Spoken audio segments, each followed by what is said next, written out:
My name is Raksha Bhomare. वर्गात 6वा. शाळेचे नाव जिल्हा परिषद पूर्व माध्यमिक शाळा गुरुदेव नगर, तालुका तिवसा, जिल्हा अमरावती.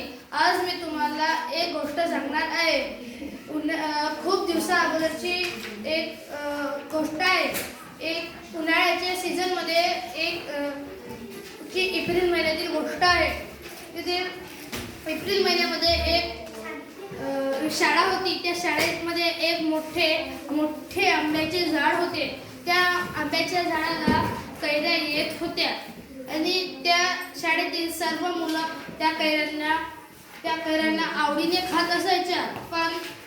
पण एके दिवशी त्या शाळेतली एक मुलगी ती सुद्धा त्या झाडाच्या कैऱ्या खात होती. पण ती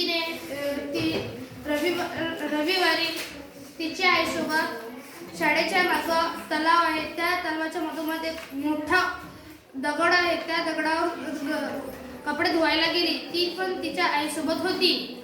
ती मुलीला कपडे धुता त्या दगडावरून तिच्या शाळेत असलेल्या आंब्याच्या मोठ्या झाडावर एक सर्वात उंच एक आंबा पिकलेला मोठा आंबा दिसला. तिला तो आंबा खायचा होता, पण तिनं तिच्या आईला सांगितले नाही आणि ते कपडे वाळू टाकल्यावर घराकडे निघाली. ती घरी आल्यावर तिच्या घरच्यांनी सर्वांनी जेवण केले आणि झोपले. मग झोपेतून उठून ती मुलगी शाळेजवळ आली.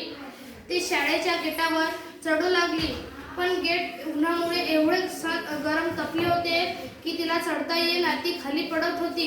मग ती शाळेच्या पूर्ण भोवताल फिरू लागली. मग तिला शाळेच्या उजव्या साईडला भिंत खचलेली दिसली. तिने तिथल्या विटा काढून शाळेच्या अंदर प्रवेश घेतला आणि ते आंब्याच्या झाडावर आसानीने चढू शकत होती, म्हणून ती आंब्याच्या झाडावर चढली आणि सर्वात उंचचा आंबा आरामात तोडून ती आरामात खाली आली आणि त्या झाडाखाली बसून तिने तो आंबा खाल्ला आणि म्हणाली, वा काय मस्त आंबा आहे. पण हे खरं नव्हते, कारण का हे तर तिचे स्वप्न होते.